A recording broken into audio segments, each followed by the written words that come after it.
बिस्मिल्लाहिर्रहमानिर्रहीम अस्सलाम वालेकुम वरहमतुल्लाहि वबरकातुहू। दोस्तों खुश रहें और अपना ख्याल रखें।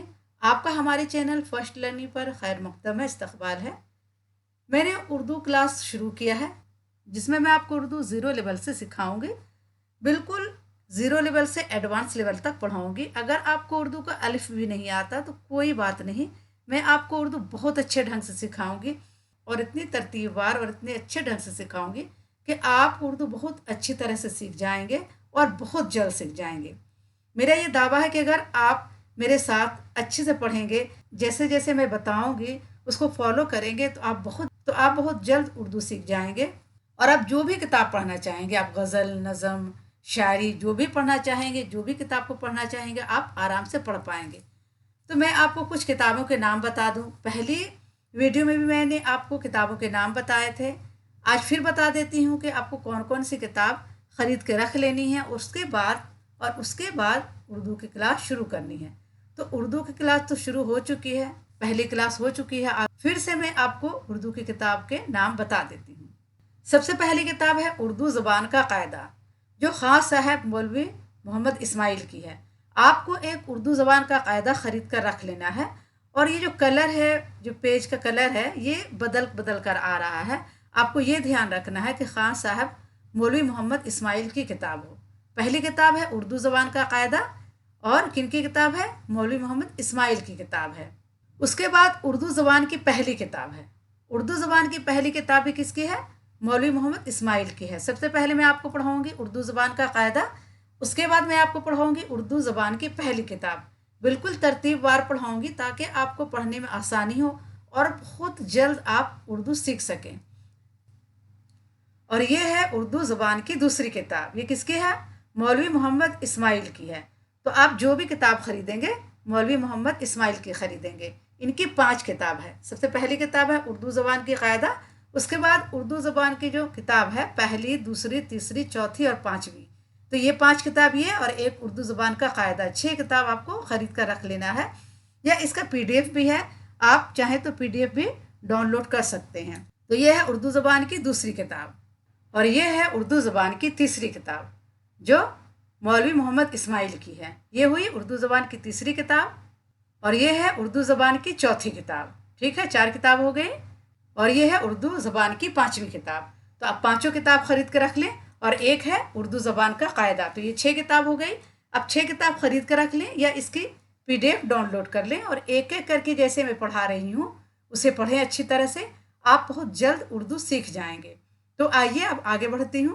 तो कल मैंने हरूफ तहज्जी पढ़ा दिया था, जो तरतीबवार है।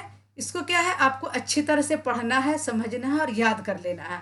जितना चाहे खूब अच्छी तरह से याद कर ले। जिस तरह हम अल्फ़ाबेट ABCD याद करते हैं अंग्रेज़ी में, जिस तरह हिंदी में वर्णमाला क ख ग घ ड़ च छ ज झ नो इस तरह याद करते हैं, उसी तरह उर्दू में हरूफ तहज्जी हमें याद करना है। इसी हरूफ से क्या है, लफ्ज़ बनते हैं। जिस तरह हिंदी में वर्णमाला से, अक्षर से लफ्ज़ बनते हैं, उसी तरह उर्दू में क्या है, हरूफ तहज्जी यानी हुर्फ से लफ्ज़ बनते हैं। तो आइए पहले उस हरूफ को क्या है फिर से एक बार पढ़ लें, सबक को दोहरा लें, तब आगे फिर पढ़ेंगे। तो ये क्या है, खड़ी लकीर है, इसे अलिफ कहेंगे। ये है बे। आपने अगर कल 5 बार पढ़ लिया होगा तो आपको ये अच्छी तरह से याद हो गया होगा। आप मेरे साथ एक बार फिर से पढ़ लें। अलिफ, बे, पे, ते, टे, से। अलिफ तो खड़ी लकीर है और ये जो 4 है और ये जो 5 है, इसमें क्या है, सबकी शक्लें एक है, सिर्फ नुक्ते का फ़र्क है।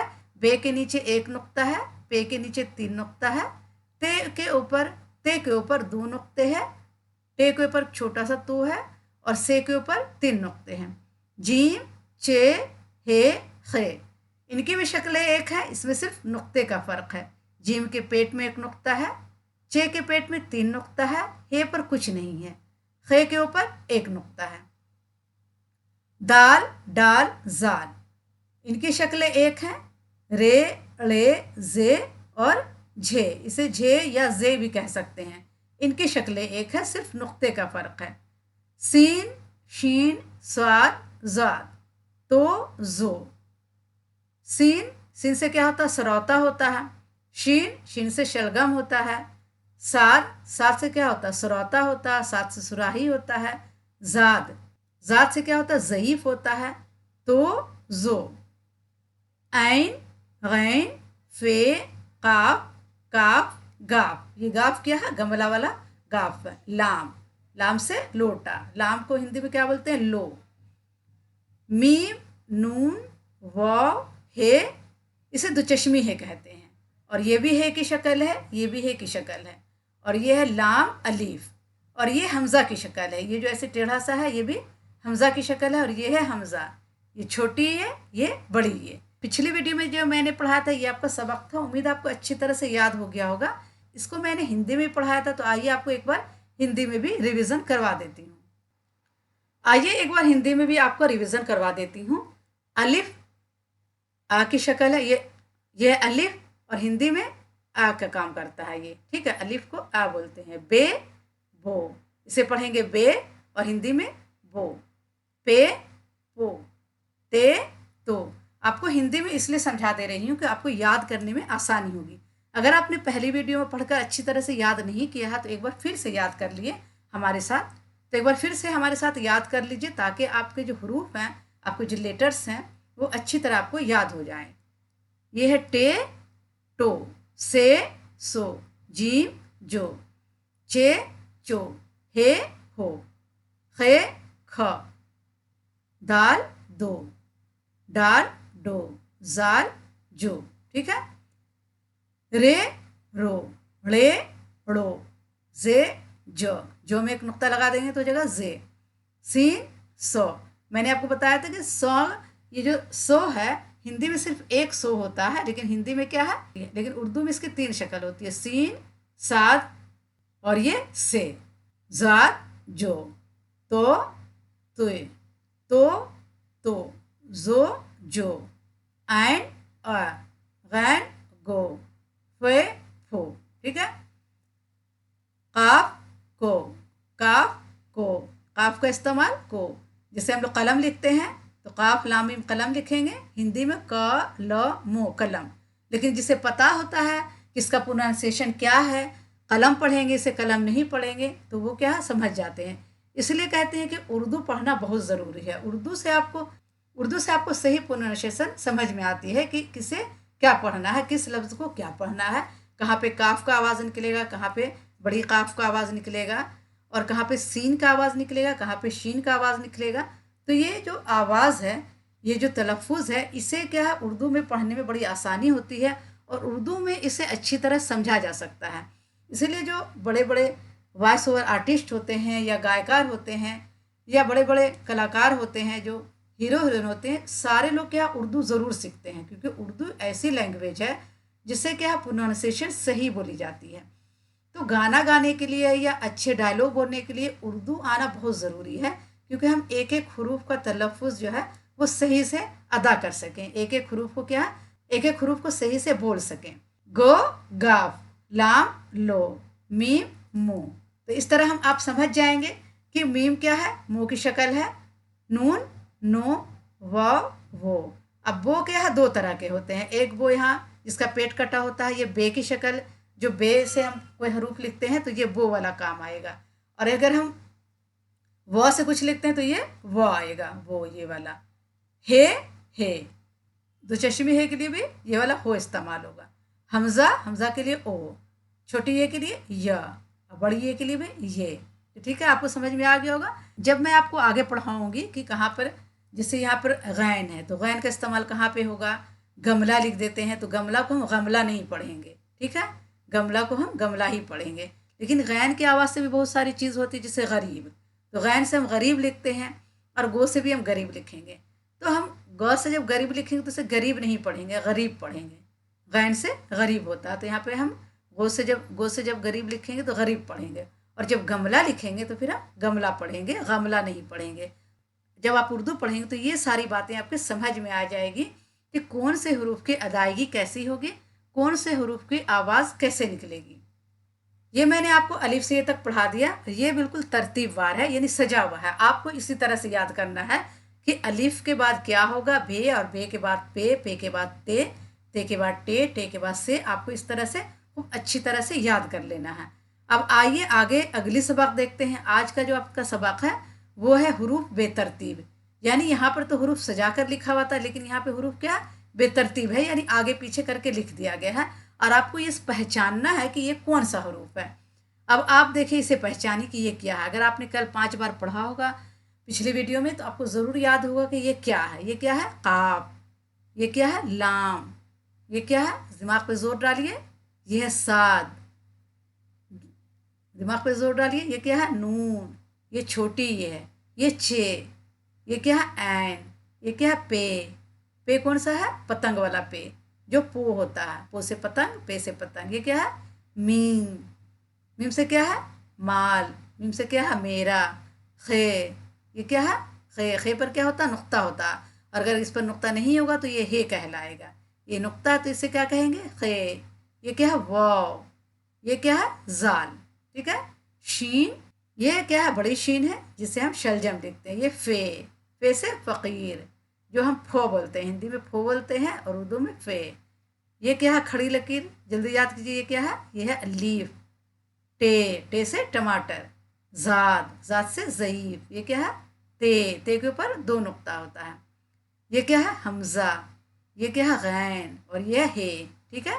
यहाँ पे ये खे था, इसके ऊपर नुक्ता है, और इसके ऊपर नुक्ता नहीं तो ये क्या कहलाएगा? हे। ये क्या है? दाल। और ये जे। ये तुचश्मी है। से। गाफ। हे। तो। जीम। रे। जो। ये क्या है? जो। और इस पर नुक्ता नहीं तो ये तो कहलाएगा, और इस पर नुक्ता होगा तो ये क्या कहलाएगा? जो। ये क्या है? काफ। डाल। जे। बे। सीन। रे। ये। अगर आपने अलिफ से ये तक तरतीबवार याद कर लिया होगा तो ये आपको पढ़ना बड़ा आसान हो जाएगा। तो आइए आपको मैं एक बार फिर से पढ़ा देती हूँ। ये क्या है? काफ, लाम, साद, नून, ये, चे। इसके पेट में 3 नुक्ता है, इसे चे कहेंगे। अगर इसमें 1 नुक्ता होता तो इसे जीम कहते हैं। ठीक है। यहाँ पे देखिए, इसके पेट में 1 नुक्ता है तो ये जीम है, और इसके पेट में 3 नुक्ता है तो इसे चे कहेंगे। इसके ऊपर 1 नुक्ता है तो इसे खे कहेंगे, और इसमें एक भी नुक्ता नहीं तो इसे क्या कहेंगे? हे कहेंगे। इन सब की शक्लें एक है, लेकिन सिर्फ क्या है? नुक्ते का फ़र्क है। ये क्या है? ऐन। ये क्या है? पे। पे के नीचे 3 नुक्ता, ये मीम है। आप इसे क्या है? 5 बार पढ़ेंगे और इसको अच्छी तरह लिखेंगे। पढ़ने के साथ साथ लिखना भी शुरू कर दीजिए, ताकि आप बहुत जल्द उर्दू लिखना सीख जाएंगे। तो आप इस सारे हरूफ को क्या है? लिखिए, और लिख कर दिमाग पर जोर डाल डाल के सोचिए कि ये क्या है। ये क्या? मीम है। ये खे है। ये वो है। ये जाल है। ये बड़ी शीन है। शीन से शरीफा भी होता है, शीन से शलजम भी होता है, शीन से क्या होता है? शहीद भी लिखते हैं, शीन से शादी भी लिखते हैं। ये सब बड़ी शीन से लिखते हैं। शीन से क्या होता है? शोर भी होता है। अब अगर हम छोटी शीन से शोर लिखेंगे तो क्या हो जाएगा? शोर हो जाएगा। लेकिन शोर नहीं लिखेंगे, शोर लिखते हैं, तो यहाँ पर बड़ी शीन का इस्तेमाल होता है। इसमें उर्दू की सबसे बड़ी खूबसूरती यह है कि इसका प्रोनाउंसिएशन बहुत अलग होता है। हर एक लफ्ज़ का एक आवाज़ है जो हमें निकालना होता है। हर इसकी अदायगी कैसी होती है इसको हमको समझना होगा। ये बड़ी शीन है और ये छोटी शीन है। तो बड़ी शीन से शोर होता है, और छोटी शीन से क्या होता है? साथ होता है, सब होता है, सारा होता है। ये सब छोटी शीन से होता है। बड़ी शीन से शोर, शरीफा, शादी, शुक्रिया। अगर हम शुक्रिया बोलते हैं तो बिल्कुल अच्छा नहीं लगता है। तो शुक्रिया क्या कितना बुरा लगता है, तो अगर हम शुक्रिया बोलेंगे तो बहुत अच्छा लगता है। तो शुक्रिया क्या होता है? बड़ी शीन से होता है। ये है फे। फे से क्या होता है? फालसा। फे से फालतू। फे से क्या होता है? फाइबर। ये सब फे से होता है। ये क्या है? अलीफ। टे। टे से क्या होता है? टमाटर होता है। टे से टोला होता है। टे से टमाटर होता है। टे से टोला होता है। टे से टाट होता है। ये क्या? ज़ाद है। ज़ाद से ज़ईफ़ होता है। ज़ाद से ज़मानत होता है। ये क्या है? ते है। ते में 2 नुक्ता है। ये ऐन है। ये गैन है। गैन से क्या होता है? गरीब। हम क्या गरीब नहीं पढ़ेंगे, गो से नहीं लिखेंगे। गो हिंदी में तो गो से ही लिखेंगे गरीब, लेकिन पढ़ेंगे क्या? गरीब, क्योंकि इस पर नुक्ता है। हे से क्या होता है? हाकिम होता है, हुक्म होता है। ये क्या है? दाल। और ये क्या है? जे से क्या होता है? ज़ाला बारी होता है, या इसे से भी पढ़ते हैं। ये जो झे या इसे झे भी बोलते हैं, इसका बहुत कम इस्तेमाल होता है। ये दो चश्मी है। ये से है। ये गाफ है। गाफ से गोला, गाफ से गाली, गाफ से घोरा। ये गाफ है। ये छोटी है। ये तो है। तो से ताकत, तो से ताहिर। ये क्या है? जीम है। जीम से क्या होता है, जाली होता है, जाला होता है। ये क्या है, रे है। और ये जो, ये क्या है, काफ, काफ से कबाड़ी, काफ से कूड़ा। ये क्या है, डाल, डाल से डमरू पढ़ते हैं। ये जे, ये क्या है, बे। और ये छोटी सी, ये है रे। और ये है ये। मैंने इसको हिंदी में भी आपको बता दिया है, हिंदी प्रोनाउंसिएशन के साथ, कि हिंदी में क्या क्या आएगा। तो आप इसको, आपका आज ये सबक है कि आप इसे 5 बार पढ़ें और इसे लिखें और एक एक हरूफ पर गौर करें। अगर आपने एक बार अलिफ से ये तक याद कर लिया, इसको हरूफ को पहचान लिया, इसकी बनावट को पहचान लिया, इसकी लिखावट को पहचान लिया, तो आपको उर्दू पढ़ना और लिखना बहुत आसान हो जाएगा। इसीलिए आपसे गुजारिश है कि आप इसको 5 बार पढ़िए। 5 बार पढ़ करके इसको लिख करके याद कर लें। फिर अगले सबक में देखते हैं कि आपको कितना याद है, तो इसको अच्छी तरह याद करके लिख लें। तो आज के लिए इतना ही काफ़ी। अगर आपको वीडियो अच्छी लगे तो आप हमारे चैनल को सब्सक्राइब ज़रूर करें। जो बच्चे उर्दू सीखना चाहते हैं उनको ये वीडियो ज़्यादा से ज़्यादा शेयर करें और सबको बताएं कि ये उर्दू की नई क्लास शुरू हुई है। आप इस वीडियो को शेयर करें, लाइक और सब्सक्राइब ज़रूर करें। और अगली वीडियो में फिर मुलाकात करती हूँ। अल्लाह हाफिज़।